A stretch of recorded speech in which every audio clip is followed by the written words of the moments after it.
तो tan inverse cos x minus sin x cos x plus sin x, ठीक। तो यहाँ पे जो x का मान है वो क्या है, -π/4 और 3π/4 के बीच की वैल्यू है, यानी इससे बड़ा है और इससे छोटा है, तभी ये मान संभव है, ये बना नहीं। चलो फिलहाल हम इसे सरल करना है, इसे हल करना है, तो सॉल्यूशन दे दो इसका।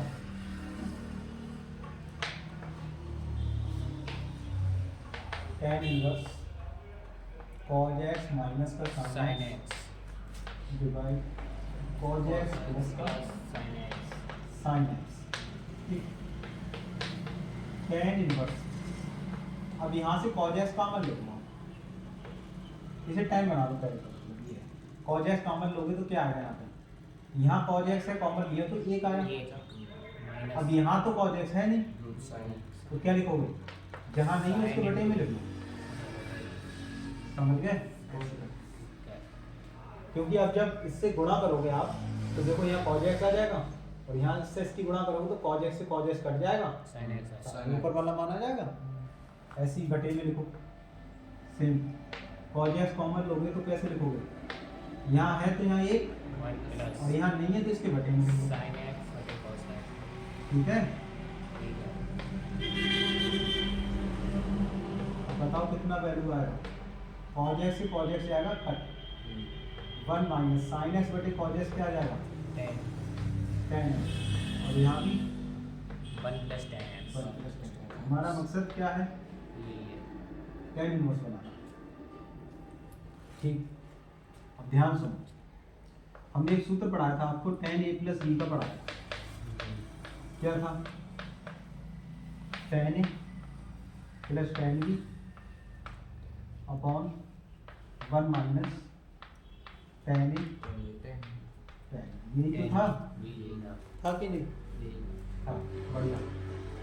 अब यहाँ पे सुने, a की जगह लगा दो π/4 और b की जगह लगा दो x, a की जगह लगा दो π/4 और b की जगह लगा दे x।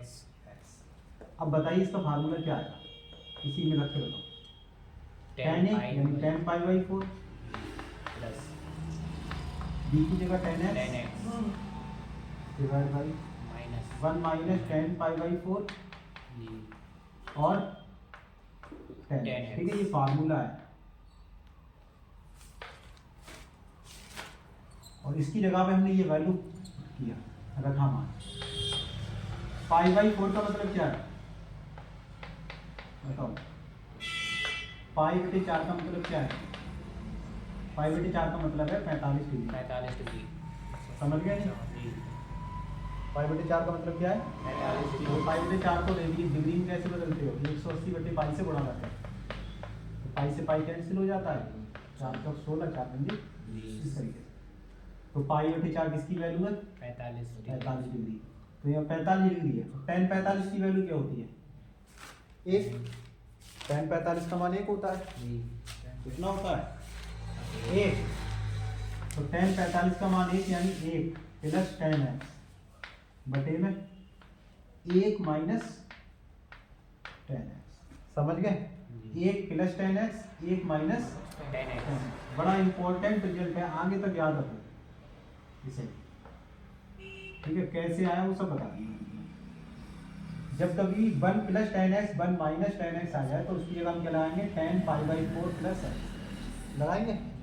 इसी तरीके से जैसे tan a प्लस b का फार्मूला होता है a माइनस b का सूत्र होता है, तो वो क्या होता है, ये होता है कि tan a minus tan b बटे क्या आएगा, यहाँ माइनस है वो प्लस हो जाएगा tan a, समझ गए। और सेम इसी तरीके से जब हम इसे हल करेंगे तो ये फार्मूला भी निकल के आएगा कि tan π/4 माइनस x, इसकी जगह क्या आ जाएगा 1 minus tan x upon 1 plus tan x, समझ गए, ये बड़ा इंपॉर्टेंट है। तो कभी भी ऊपर, अब हम पहचानेंगे कैसे, पहचानना कुछ नहीं, ऊपर देखना है आपको, 1 प्लस tan x है इसका मतलब है प्लस वाला फार्मूला, 1 माइनस tan x है इसका मतलब माइनस वाला फार्मूला, ठीक है। तो यहाँ क्या है माइनस, कौन सा लगेगा देखो 1 minus ten x 1 plus ten x. अभी बस आप डायरेक्ट टेन पाई बाई 4 जाएगा 10 पाई बाई 4 माइनस 10 से 10 फिनिश पाई बाई 4 माइनस कहाँ से आया वो सब दिखा।